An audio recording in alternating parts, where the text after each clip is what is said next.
Hello दोस्तों, मैं आ गया हूँ बिहार का चंपारण जिला में और एक इमाम साहब से पूछना है कि कुर्बानी का भी माहौल चल रहा है चारों ओर और कुर्बानी के बारे में, और आप लोग बने रहिए और मैं इमाम साहब से मिलकर आप लोगों से बता रहा हूँ कैसे होगा। अस्सलाम वालेकुम। वालेकुम अस्सलाम। खैरियत? जी जी, बहुत खैरियत, बहुत अच्छा है। आप कहिए, आप अच्छे हैं? जी ठीक है। जी जी, पहले यह बताना चाहूँगा जी कि आप अपना नाम बता दीजिए इमाम साहब। जी, मेरा नाम कारी साजिद खान हुआ। जी जी जी, कारी साजिद खान। साजिद खान जी ठीक है। आज मैं आया हूँ आपके पास और अभी चारों तरफ कुर्बानी का माहौल बना हुआ है, कुर्बानी का समय चल रहा है, तो मैंने सोचा कि इमाम साहब को चलकर मैं पूछ लूँ कि कुर्बानी कैसे होता है, क्यों होता है, काहे के लिए होता है, कुर्बानी करने से क्या फ़ायदा है, कुर्बानी में जो किस तरह से, उसी के विषय में थोड़ा आप बता दीजिए। जी चलिए, आपने बहुत अच्छा सवाल किया जी कि कुर्बानी क्यों किया जाता है। जी जी, और ये होता क्यों है। जी तो आगे आपके सवाल का जवाब दें। जी जी, तो आपने बहुत अच्छा सवाल किया और बहुत सारे लोग सवाल करते रहते हैं, क्योंकि तो सबसे अहम बात, ये सवाल तो सबके दिल में खटकता ही है ना, गर्दिश करता रहता है। जी जी, तो सवाल नंबर आपका यह है कि कुर्बानी हम क्यों करते हैं। जी जी, तो ये कुर्बानी हम करते हैं इब्राहिम अलैहिस्सलाम की सुन्नत को जिंदा करते हैं। इब्राहिम अलैहिस्सलाम ने जो अपने साहबजादे है ना इस्माइल अलैहिस्सलाम को अल्लाह की राह में कुर्बान किया, तो इस कुर्बानी को हम इस सुन्नत को जिंदा करते हैं। जी हाँ, तो अल्लाह तबारक व तआला ने उनसे इम्तहान लिया और वो इम्तहान में कामयाब होते चले गए, है ना। आखिर में अल्लाह तबारक व तआला ने कहा कि इब्राहिम, तुम अल्लाह की राह में वो कुर्बानी पेश करो जो तुम्हें सबसे ज़्यादा अजीज़ है। तो आपने अपने नूरे नज़र लख्त जिगर प्यारा सा इस्माइल को कुर्बान किया। ठीक।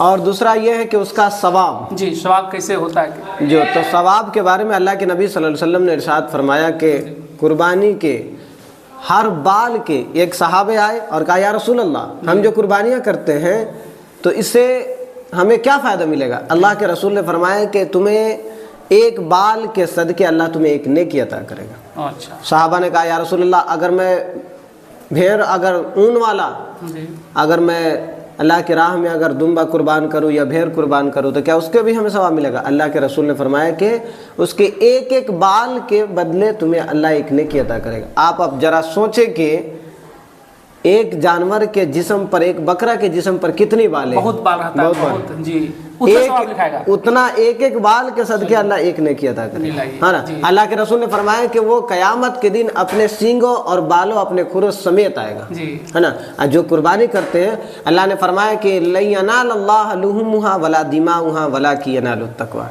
कि नहीं अल्लाह तबारक व तआला को उसका गोश्त पहुँचता है और नहीं उसका खून, बल्कि वलाकिन यनालुत तक़वा। अच्छा, एक और बात है इमाम साहब, कुर्बानी जो होती है तो उसको दुआ क्या पढ़ा जाता है कि जो मतलब, अच्छा, ज़बह करने का बहुत इम्पोर्टेंट, ये चीज़ बहुत ज़रूरी है ना।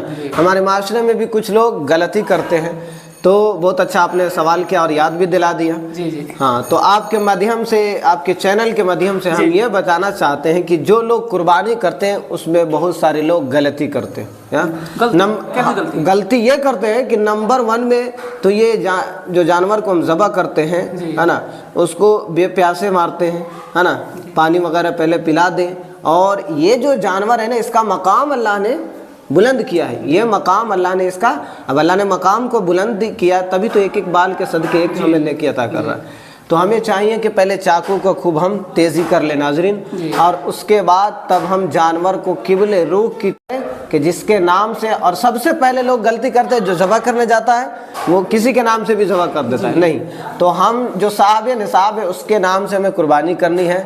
और उसमें क्या करना है कि सबसे पहले जानवर को जब किबला रुख लेटाएंगे तो दुआ पढ़ेंगे, है ना। वो अरबी में दुआ है, वो दुआ याद मुकम्मल होनी चाहिए, है ना। दुआ का बता दीजिए। जी जी, तो दुआ मैं आपके चैनल से बताना चाहता हूँ, जिन लोगों को, जो लोग अपने हाथों से बेहतर है कि ज़बह कर रहे हैं, लेकिन वो दुआ सही दुरुस्त होना चाहिए। वो दुआ यह है कि पहले हम किबला रुख लेटाएंगे और उसके गर्दन पे अपने पैर को रखेंगे, क्या जी, उसके गर्दन पे एक पैर को रख करके, और उसके बाद तब क्या करेंगे कि हम छोड़िए उस पर पहले दुआ पढ़ेंगे, इन्नी वजहतु वजही लिल्लज़ी फ़तरस समावाति वल अर्ज़ हनीफ़न वमा अना मिनल मुशरिकीन इन्ना सलाती व नुस्की व महयाया व ममाती लिल्लाहि रब्बिल आलमीन ला शरीका लहु व बिज़ालिका उमिरतु व अना अव्वलुल मुस्लिमीन। इतना पढ़ने के बाद तब क्या करेंगे हम, अल्लाहुम्मा मिनका वलका बिस्मिल्लाह अल्लाहु अकबर कह करके छुरी को हम एकदम तेज़ चलाएंगे। और उसमें क्या लोग करते हैं कि थोड़ा सा छुरी चला करके और कसाब को दे देते हैं। 4 रग जो रगे हैं वो चारों रग हम अपने हाथों से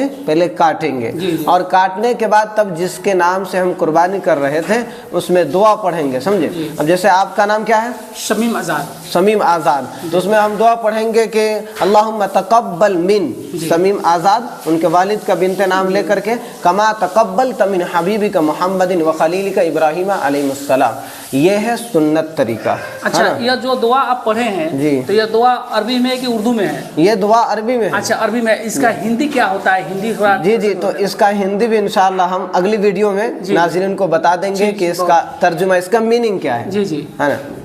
अच्छा, जो कुर्बानी जो होती है जी, तो वह खस्सी का जो गोश्त जो होता है कौ भागों में बटाता है? जी, ये बहुत इम्पोर्टेंट सवाल है। उसमें 3 हिस्से, क्या जी, अल्लाह के नबी ने फरमाया कि 3 हिस्से गोश्त के करो। एक हिस्सा जो है वो अपने लिए रखें, है ना, और एक हिस्सा गरीबों में तकसीम कर दे और एक हिस्सा रिश्तेदारों में।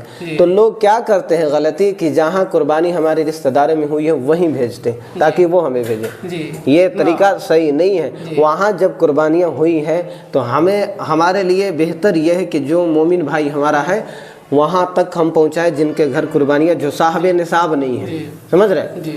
हाँ, जो फुकरा जो गरीब हैं उन तक के हम पहुँचाए, है ना। और अल्लाह के हुक्म के मुताबिक हम कुर्बानी करेंगे तब अल्लाह तबारक व तआला हमारे कुर्बानी को कबूल करेगा। बहुत बिल्कुल। अच्छा, एक और बात है कि जो कुर्बानी जो किस पर करने के लिए जायज़ होता है, किस पर जो है कि नहीं होता है? वाजिब सब आदमी को होता है कि कोई जी। अब आपने सवाल किया कि किस पर कुर्बानी वाजिब, के पास 60-70 हज़ार रुपए है, यानी 52 तोला चांदी जी, अभी चांदी। अब उसका निसाब लगाया जाएगा। आप मार्केट में पता कीजिएगा कि क्या उसका कीमत है। उतना अगर आपके पास माल है या उतना अगर पैसा नहीं है, उतना अगर आपके पास 52 तोला चांदी है तो आप साहबे निसाब है। अगर 20,000 रुपये आपके पास है, आपने कोई दुकान किया है जिसमें आपका तिजारत लगा हुआ है 50,000, तो आप साहबे निसाब हो गए। आपको अपनी तरफ से कुर्बानी करना वाजिब। नाज़रीन, बहुत सारे लोग इसमें गलती करते हैं। अगर आप वीडियो देख रहे हैं तो आपसे प्लीज़ गुजारिश है कि आप पूरा मुकम्मल वीडियो को देखें और स्किप ना करें ताकि आपको मसाइल समझ में आ सके। और ऐसी वीडियो देखने के लिए इस चैनल को सब्सक्राइब करें और वीडियो को सवाब की नियत से शेयर जरूर करें। जज़ाकल्लाह खैर। चलिए, यहाँ इमाम साहब एक और शब्द है, जाते जाते एक और शब्द पूछना चाहूँगा। जो कुर्बानी जो होती है उसका जो गोश्त जो होता है, मतलब खिलाने के लिए सभी को खिलाया जाता है कि सिर्फ जो अपने में खाया जाता है? अच्छा, आप ये सवाल करना चाहते हैं कि जो कुर्बानियाँ हैं उसका गोश्त क्या हम गैर मुस्लिम को खिला सकते हैं? हाँ। तो बिल्कुल उसका गोश्त हम गैर मुस्लिम को या तो उसके घर में भेज सकते हैं या अपने बेहतर तरीका यह है कि ताकि वो गलत चीज़ के साथ, हराम चीज़ के साथ इस्तेमाल ना करे, तो अपने घर पर बुला करके उसको खिला सकते हैं। इसमें कोई हर्ज की बात नहीं। बहुत अच्छा। देखिए, इमाम साहब कहना है कि कुर्बानी हो रही है, जो खस्सी का गोश्त जो है कि आप खिला सकते हैं, हिंदू भाई को भी खिला सकते हैं, उनका घर पे भेज सकते हैं और बुला के भी खिला सकते हैं। बहुत अच्छा बात है। एक और बात है इमाम साहब, जो कुर्बानी जो होती है तो यह कुर्बानी यानी कि कितने दिन तक चलती है? ये कुर्बानी 3 दिन अय्याम में, क्या 3 दिन तक चलती है? 10, 11, 12 जी, 3 दिन। 12 ज़िलहिज्जा को असर से पहले असर तक के कुर्बानी का वक्त ख़त्म हो जाता है ना। तो यह 3 दिन कुर्बानी जो होती है, तो फर्स्ट दिन, सेकेंड दिन, थर्ड दिन ये कैसे होता है? ये बेहतर ये है कि आप पहले दिन ही करें। फर्स्ट दिन जी, उसका मकाम पहले दिन आप करेंगे तो उसका सवाब अल्लाह ताला को आपको ज़्यादा पहुँचेगा। और बेहतर ये है कि हमारे जो सहाबा इकराम ने, जो नबी सल्लल्लाहु अलैहि वसल्लम ने जिस तरीके से हुक्म दिया है, तो पहला दिन ही बेहतर, अव्वल दिन जो है ना, बेस्ट सबसे दिन वो पहला दिन है। तो चाहिए कि पहला दिन ही करें। और रात में भी कर सकते हैं कुर्बानी, कोई अर्ज नहीं है, लेकिन बत्ती का इंतज़ाम हो। दिन में भी हम कर सकते हैं, है ना। और तीसरा दिन, बहुत सारे लोग ये भी सवाल करते हैं कि जानवर के बारे में उम्र क्या है, तो बकरा बकरी का 1 साल उम्र मुकम्मल होना ये ज़रूरी। अगर मिसाल के तौर पर किसी ने बकरा ख़रीदा और तीसरे बकरा ईद को 3 दिन में होती है जी। तो अगर पिछले साल जन्म दी थी उस टाइम उसका 1 साल मुकम्मल हो जाएगा, 1 ईयर मुकम्मल होगा तो उसकी कुर्बानी हम असर से पहले कर सकते हैं जी। फर्स्ट दिन जो कुर्बानी जो होती है उसमें ज़्यादा स्वाब मिलती है और बहुत अच्छा है। तो मैं आया था इमाम साहब के पास, तो इमाम साहब जो कुर्बानी के लेकर जो बताए आप लोगों के बीच, तो ये वीडियो जो आप लोग अच्छा लगा होगा तो प्लीज़ शेयर करिए, सब्सक्राइब करिए, लाइक करिए, इसलिए कुर्बानी का है। तो फिर मैं नेक्स्ट वीडियो में फिर आप लोगों से मिलूँगा।